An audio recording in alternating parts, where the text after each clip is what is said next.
Okay guys, welcome back to the channel. This is part 2 of the miter saw station build. If you haven't seen part 1, go check it out. I'll link it in the description.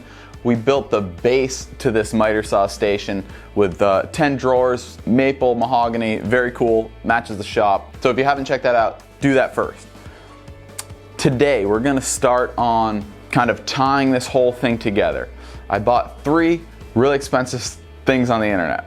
I'll show you what that is. That kind of brings this build from like the $500 range up to like the $3,000 range. But we'll reveal those in a little bit. The first thing we need to do is start on making a big surface that's gonna span this whole right side of the wall of my shop, which you'll see in a second. I wanna say thanks for joining us, and I also wanna say if you think this is something you'd wanna build, let me know, because if I get enough interest, I will make plans for this. I think you can kind of tweak it to go in any space you really want to.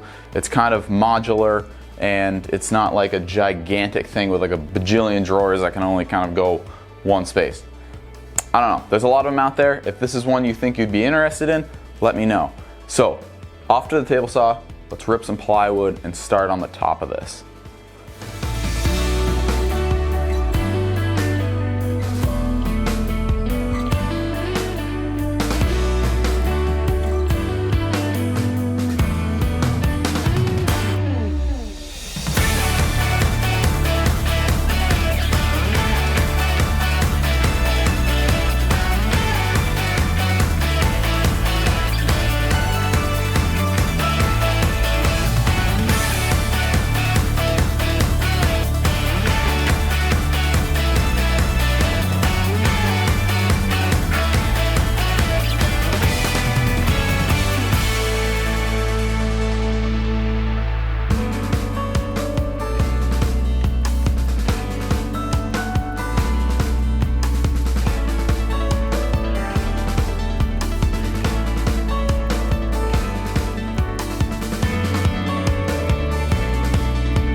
Okay, we're getting there. I know I threw a lot at you at once, but essentially all we did was take our 2 bases, which we made in part 1, just use some 3/4 inch maple plywood to kind of frame everything together. I made 2 spots that are recessed in the miter saw station. Those are gonna house 2 miter saws. And you can see I'm building up slowly the base here, the top of this thing. The top of the fence or the top of the miter saw station will be level with the top of the base on each miter saw. Which brings us to, let me show you what I bought. All right, so this is the first miter saw that I bought. This is a 10-inch compound miter saw from Makita. I've never had one before, but that is gonna go over here on the left side as you're looking at it. I don't know, I've heard good things, and I wanted something that I could make straight cuts with and that I could do beveled cuts with. Just something I could dedicate to that side of the miter saw station. It's a beast, I'm excited. And the reason I went with this one is because it has this bar right here and really only sets back about 15 inches from the fence. Because it's small in here, this seemed compact enough that it would work out well for me. So there's that guy. That's the first little surprise. All right, so that's just your average compound miter saw. Cool. Next thing I bought is another miter saw. Let me grab that. So this guy is just a 10-inch chop saw, also made by Makita. And all this thing does is make straight cuts or angled cuts. And this saw is like very specific for what I need it for. So just keep that in mind. It's an inexpensive, chop only, 10-inch Makita miter saw. Okay, I think the best way to do this is for me to just grab the big piece that I'm excited to tell you about and show you kind of how that works. And then this will all start making a little more sense. Okay, so this guy right here is called a clear mount miter scale. It's basically a dedicated fence for creating picture frames, or in my case, shadow boxes and picture frames.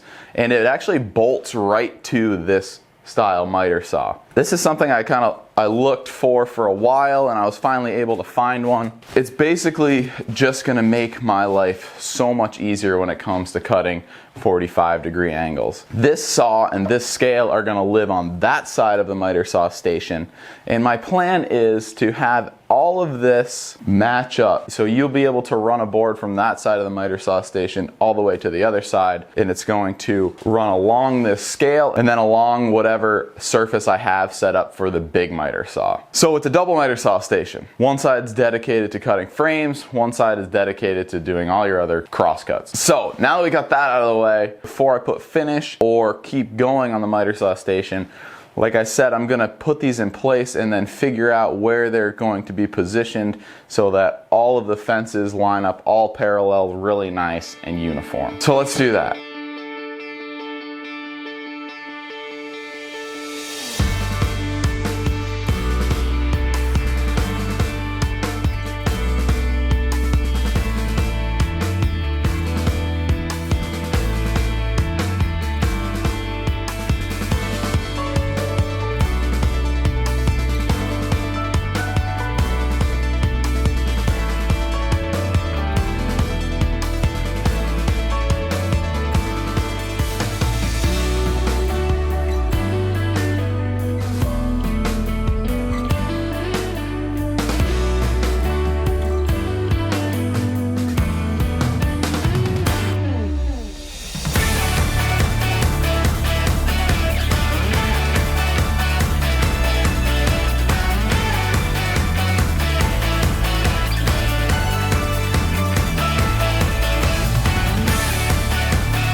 All right, so we're almost done, and you can see I'm really liking this. We put 3 coats of this Halcyon Clear from Total Boat on the miter saw station.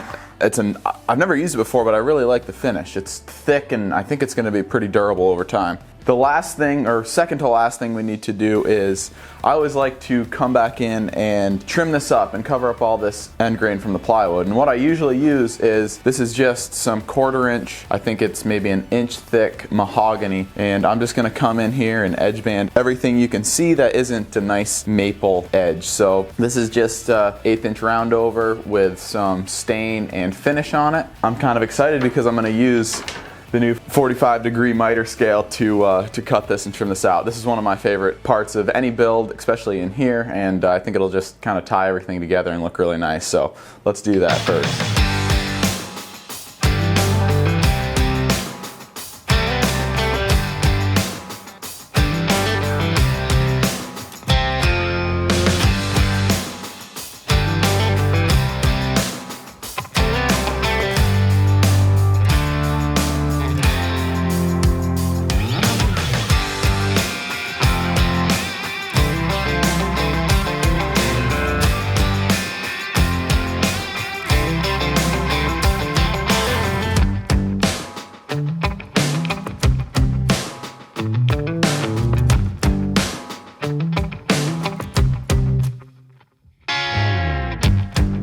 And that's a wrap on another piece of shop furniture. This miter saw station is going to be something I utilize every day, and I'm super excited about it. I love how it came out. You'll notice I haven't yet installed a fence on the big Makita here, just because I'm not sure exactly what I want that thing to look like. I don't have a ton of room to work with, but I will say this, I got the Katz Moses stop block, zero deflection stop block. By the looks of things, it's gonna work out really well. But guys, anyway, thank you so much for joining me. I'm glad you stuck around for this one. I know, big 2-part series, but the result speaks for itself, I think. So let me know what you think about this project. I'd love to hear it in the comments.